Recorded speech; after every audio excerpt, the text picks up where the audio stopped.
Hello friends, ఇప్పుడు వర్షాలు పడుతున్నాయి కదండి. గొంతు నొప్పులు, జలుబులు అవన్నీ వచ్చేస్తాయి. అందుకని ధనియాల కారపొడి అని 2 రకాలు ఉంటాయి.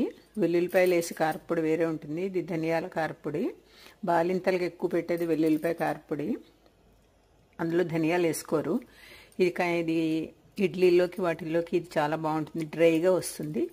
ధనియాలు, మినప్పప్పు, జీలకర్ర, ఎండుమిరపకాయలు, కరివేపాకు, చింతపండు,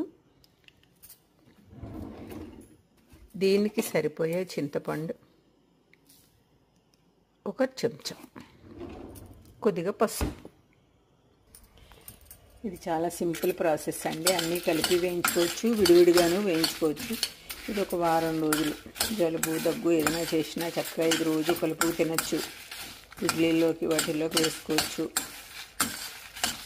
ఇది వేసుకుని నెయ్యి వేసుకుని కలుపుకొని మొదట కొంచెం అన్నం దీంతో తింటారు.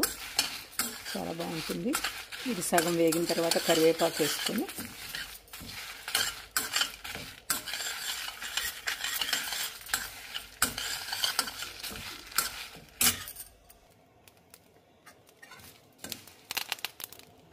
ధనియాలు ఇలా వేగాలండి. మంచి స్మెల్ వస్తుంది. కరివేపాకు కొంచెం వేగితే చాలు. చల్లారిన తర్వాత మిక్సీ చేసుకోవాలండి.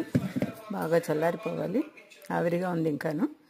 బాగా చల్లగా అయిపోయిన తర్వాత మిక్సీ చేసుకోవడమే. ఇలా ఆవిరి తగ్గిపోయి చల్లగా అయిపోయిందండి.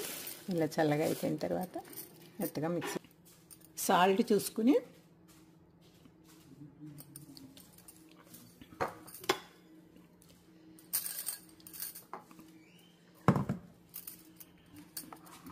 ఇది నువ్వుల నూనె వేసుకోనండి.